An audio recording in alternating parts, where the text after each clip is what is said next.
Hello guys, welcome back to my channel. তো আজকে চলে এসেছি তোমাদের সামনে একটা ব্র্যান্ড নিউ ভিডিও নিয়ে। তো আজ ছিল সানডে, আর সানডেতে তো জানোই আমরা ঘুরে করতে বেরিয়ে পড়ি। রাতে 12টার সময় আবার রাতে বেলা সেই ভিডিওটা আসতেছে, কিন্তু তোর ফোনটা দিয়ে একটা ভালো করে দুপুরবেলা ভাত খায়।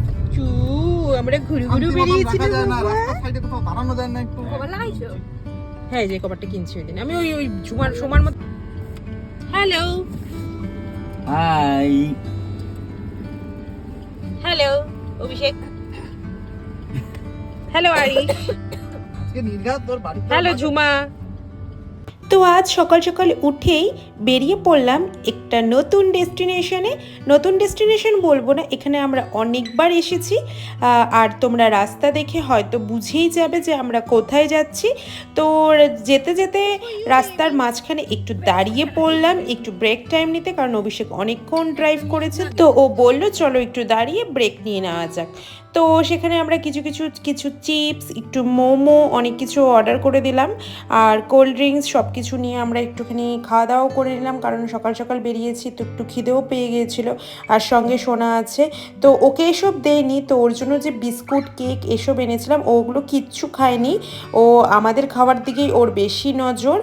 তো যতই নজর পড়ুক, এই মোমো টোমো তো আর ওকে দেওয়া যায় না, যাই হোক একটু চিপস দিয়েছি। তো আই গেস তোমরা জায়গাটা দেখে বুঝতেই পারছো যে আমরা আজ কোথায় যাচ্ছি। হ্যাঁ, তোমরা যেটা বুঝেছো সেটাই, আমরা আজ কার্শিয়াংয়ের দিকে যাচ্ছি। তো আমরা একদম মানে মেন কার্শিয়াংয়ে যাচ্ছি না, তো আমরা যাচ্ছি গিদ্দা পাহাড়ে।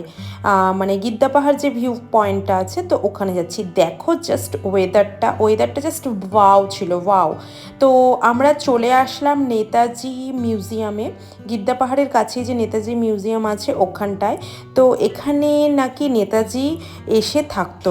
কার্শিয়াংয়ের কাছে 4 কিলোমিটার দূরে যে গিদ্দা পাহাড়ে যে আমরা মিউজিয়ামটাতে এসেছি, সেখানে নাকি নেতাজির বড় দাদা শরৎচন্দ্র বোস এখানে থাকতো। তো ওই সময় 1938 সাল থেকে 40 সালের মধ্যে নাকি 7 মাসের মতো নেতাজিকে এখানটায় নজরবন্দি করে রাখা হয়েছিল। এত অল্প সময়ের মধ্যে নেতাজি নাকি এখানকার বাচ্চা কাচ্চা আর এখানকার আশেপাশের মানুষজনদের সাথে একটা খুব গভীর একটা ভালোবাসার সম্পর্ক তৈরি করে ফেলেছিল। এখানে বোসবাবুর লেখা অনেক চিঠি, অনেক নানান মানে হাতে ছোঁয়া নানান সামগ্রী নাকি এখানটায় মজুদ আছে। তারপরে আমরা ভিতরে ঢোকার পর দেখতে পেলাম যে এখানে নেতাজি যে এখানে এসে ঘুমোতো, সেই খাটটাও নাকি এখানে রাখা আছে। সত্যি কথা বলতে এরকম মানে আমরা ইতিহাসকে দেখতে পাচ্ছি নিজের চোখে, এরকম দেখতে পেয়ে না ভীষণ ভালো লাগছিল, আর খুব এনজয় করছিলাম জায়গাটা।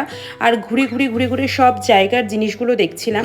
তো তোমরাও যদি চাও কার্শিয়াং থেকে 4 কিলোমিটার দূরে এই গিদ্দা পাহাড়ের কাছে এসে তোমরাও এই নেতাজি মিউজিয়ামে এসে এখানকার সৌন্দর্য, এখানকার ঐতিহাসিক জিনিসপত্র তোমরা উপভোগ করতে পারো।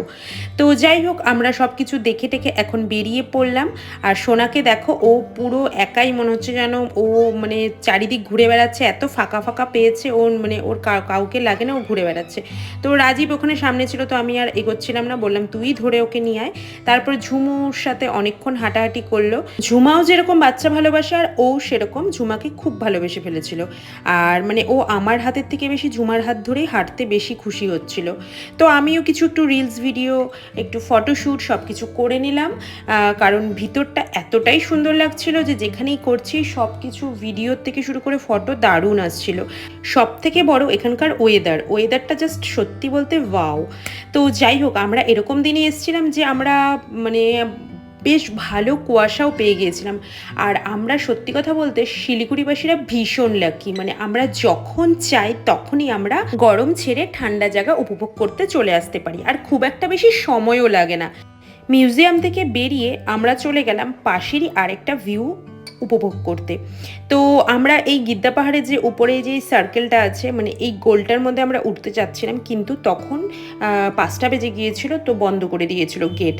তারপর এই জায়গাটার ওয়েদারটা উফ, দেখো শুধু একবার, মানে চারিদিক পুরো মেঘে ঢেকে গেছে। দেখো মনে হচ্ছে যেন আমরা একদম মেঘটাকে ছুঁয়ে ফেলছি। উফ, কি বলবো, কি যে ভালো লাগছিল, আর কি এনজয় আমরা করছিলাম সেখানে। মানে আমরা এত ভালো একটা দিন চুজ করে সেখানে গিয়েছিলাম পারছিলাম যে এত ভালো ওয়েদার পেয়ে। এরপর আমাদের এখন মানে রওনা দেওয়ার পালা, কারণ ওয়েদারটা এখন আস্তে আস্তে অন্ধকারের দিকে নেমে আসছে আর সোনারও অনেক ঠান্ডা লাগছিল কানে টানে। তো তাই যাই হোক আমরা তারপর এসে গাড়িতে বসে পড়লাম, কারণ বাইরেটা পুরো কুয়াশায় ঢেকে গেছে। তো ঝুমা, অভিষেক আর রাজীব তিনজনে একটু ফটোশ্যুট করছিল, কিন্তু আমি গাড়িতে সোনাকে নিয়ে বসে পড়েছিলাম।